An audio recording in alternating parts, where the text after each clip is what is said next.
We always think you have to be some kind of genius to learn a language.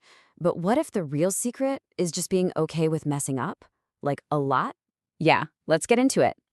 So this is the whole idea behind Ollie Richards' approach. He's learned, what, more than 7 languages? And he says it's not because he was perfect. Nope. It was because he got things wrong right from the start. His entire journey is basically built on making mistakes. And where did this whole crazy adventure begin? You're not going to believe it. It all started with something super relatable, a really bad breakup when he was just 19 years old. Yeah, he actually calls himself the accidental polyglot, and it makes sense because Ollie was not your typical language person. He was studying jazz piano. But that heartbreak, it made him just run away. He packed up, left London for Paris, and that escape ended up throwing him into this whole new world. Okay, so this is where we get his very first big lesson. You have to start speaking. And this lesson was forged in fire, really, from 2 totally different experiences. First, by just forcing himself to speak French, and then by, well, failing pretty hard with Spanish, at least at the beginning. So picture this. He's working at a youth hostel in Paris, and he has this huge aha moment. He realizes that just being abroad, that's not the magic trick. The real secret is actually speaking. So he started doing these language exchanges with a local dancer, and boom, that's when it all started to click. But then came Spanish, and it was a totally different story. He tried finding people to practice with back in London, but when he actually got to Madrid, nothing. He understood almost 0. And he just got hit with this wave of embarrassment, That feeling when you're trying to build the perfect sentence in your head before you say it? Yeah, it just wasn't happening for him. So how did he break through? Well, it happened in the weirdest, most unexpected way possible. He's traveling in Argentina, and he gets severe altitude sickness. I mean, he's terrified, can't sleep. So he just grabs a Spanish novel to try and get his mind off it. And as he's reading, just guessing words from the context, suddenly he realizes, wait a minute, I'm actually understanding the whole story. And that experience right there, that's the foundation of what he calls the story learning principle. It's brilliant.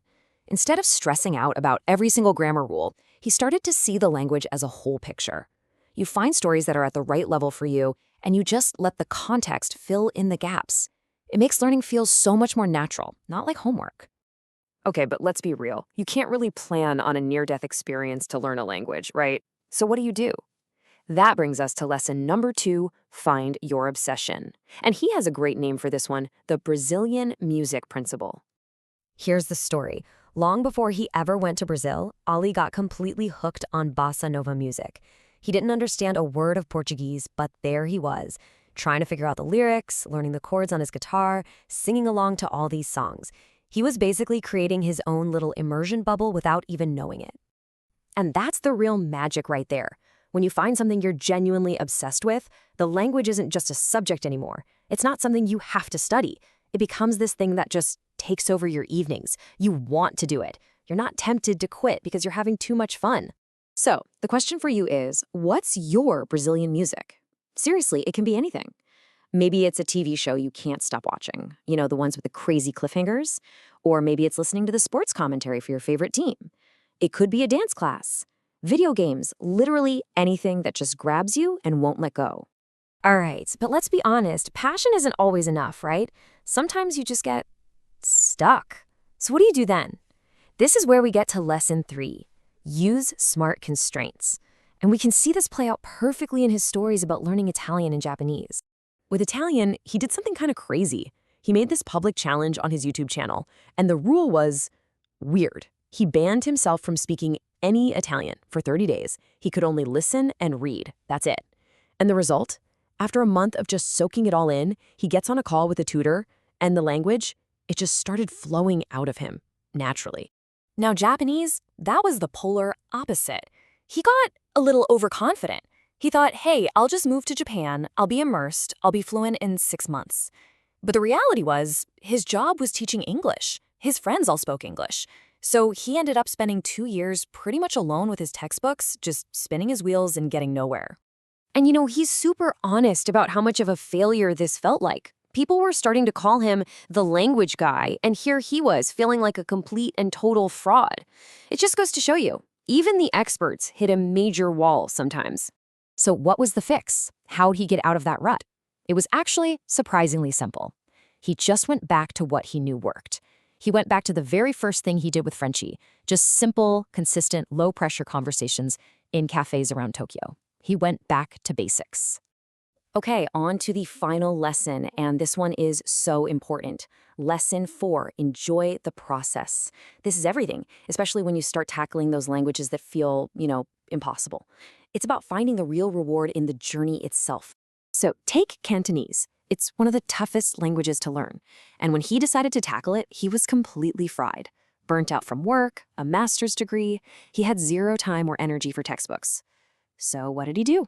He decided to just drown his brain in Cantonese by binge-watching an entire TV show.